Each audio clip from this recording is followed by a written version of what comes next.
Hello, good afternoon. Welcome to this week's edition of Four Wheels and a Seat. My name is Alex Dalrymple. This is my channel where I review new cars every week for people who are looking for a new car to buy, don't know which way to turn. I can help you out with a simple, straightforward review. But of course, you have to hit the subscribe button. That is the price of watching. And the notification bell. If you enjoy the video, give me a like as well. So today I'm in the Mazda CX-70, which is pretty well identical to the CX-90 I reviewed 2 weeks ago, except for the fact that it has 2 less seats. I guess in the Mazda marketing department, they thought, oh, well, if there's 2 less seats, then if we have 9, take 2, that's 7. So CX-90, CX-70, I guess. I don't know what they were thinking, but either way, yeah, it's the same big car, the largest SUV Mazda has ever made, but this is a 5-seater, not a 7-seater like the CX-90. This particular car is a CX-70 Azami. It's the top spec, and it has an added SP package for $3,500, which means externally it gets a black shiny honeycomb grille at the front, exclusive 21-inch alloy wheels, which I think look brilliant, and black shiny rear vision mirrors. Plus the inside has a few extra bits and pieces thrown in, which I'll talk about in a moment. This 5-seater model has 518 litres of space in the back, which is a little bit bigger than the 7-seater version in the CX-90. And at the push of a button, you can lower down the rear seats. For memory, I think the total cargo space is about 1,400 litres.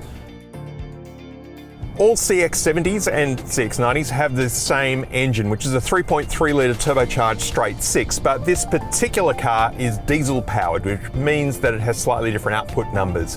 So its peak power is 187 kilowatts and it gets 550 Newton meters of torque. Fuel economy is a little bit better as well at 5.4 litres per 100 kilometres on a combined cycle. I'm hovering around 6.8. Power goes to all 4 wheels via an 8-speed automatic transmission.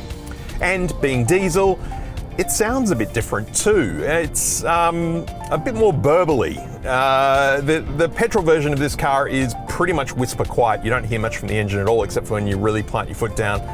Here, we do hear a little bit more from it. It's not an unpleasant noise, but it is a little bit more tractor-like, but that's what you get with a diesel.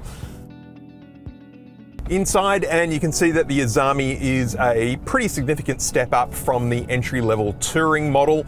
Here in the SP, we get Napa leather accented seats. There's velour and suede up here on the dashboard. It feels very nice. We've got a 2-tone interior with tan on black, which I think always looks quite primo.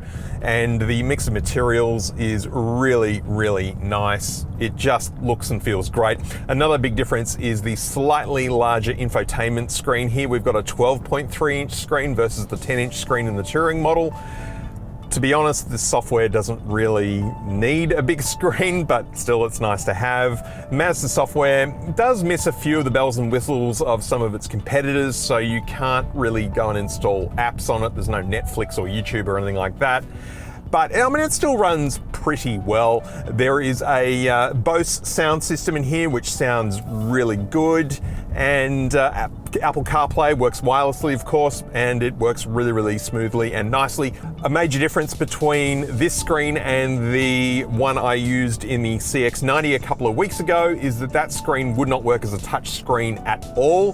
This particular screen works as a touch screen only with Apple CarPlay, not with the native software. For that, you've got to rely on the jog wheel. That is a lot better, I think, because CarPlay is really not designed to be used with a jog wheel. It is based around touch. Climate control is pretty much the same as the touring, although here we get heated steering wheel and also ventilated seats, so there's a few extra buttons there. Lower console, pretty much identical. The My Drive mode selector here, there are 3 drive modes: Sport, Normal, and Off-Road. To be honest, I'm struggling to tell the difference between them. I mean, this engine's pretty punchy as it is. In sport mode, it doesn't seem to make a huge amount of difference when you plant your foot down, but you know, I guess it hangs onto the gears a little bit longer. Off-road changes the way traction is delivered to the wheels to ideally give you more traction when you're off-road. Another key difference is the instrument cluster. Here we've got a completely digital one as opposed to the hybrid analog digital one in the touring model.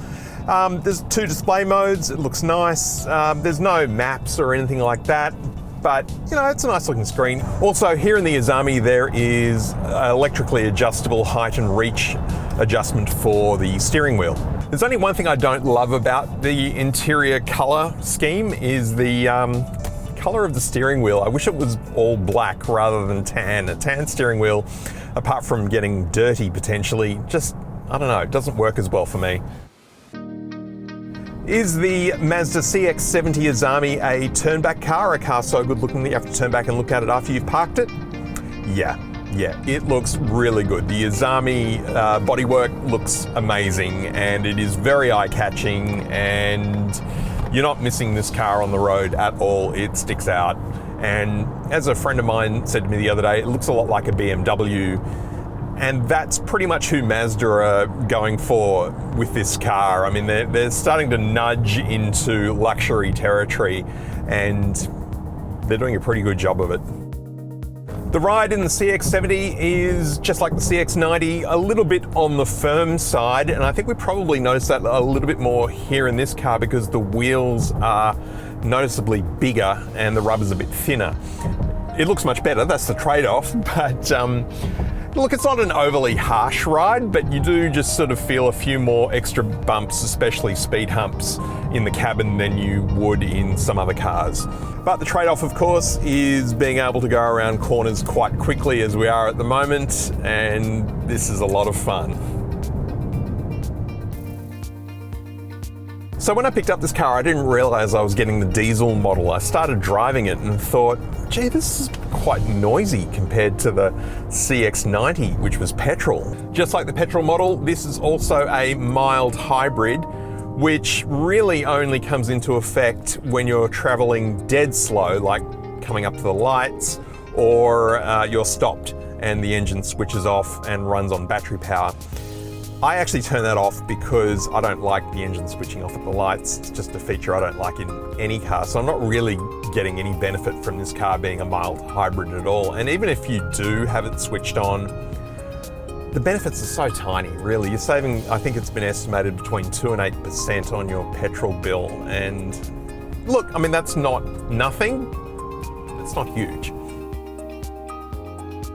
The CX-70 is a big car, in fact the biggest SUV Mazda have ever made, and you do notice that when you're driving around town, especially when it comes to parking.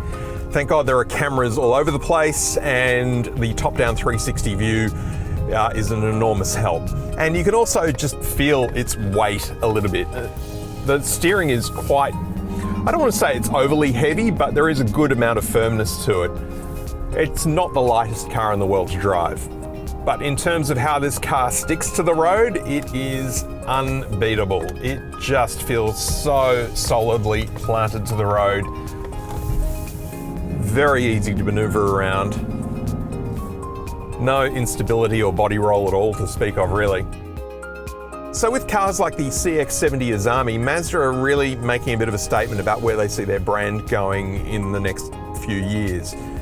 And that's a little more upmarket, a little more expensive, putting a bit more distance between them and their new Chinese competitors, and also starting to nip at the heels of BMW and Audi, but still managing to undercut them with price. So if Mazda continue to improve and make these cars more and more luxurious, they could be giving the Germans a bit of a run for their money.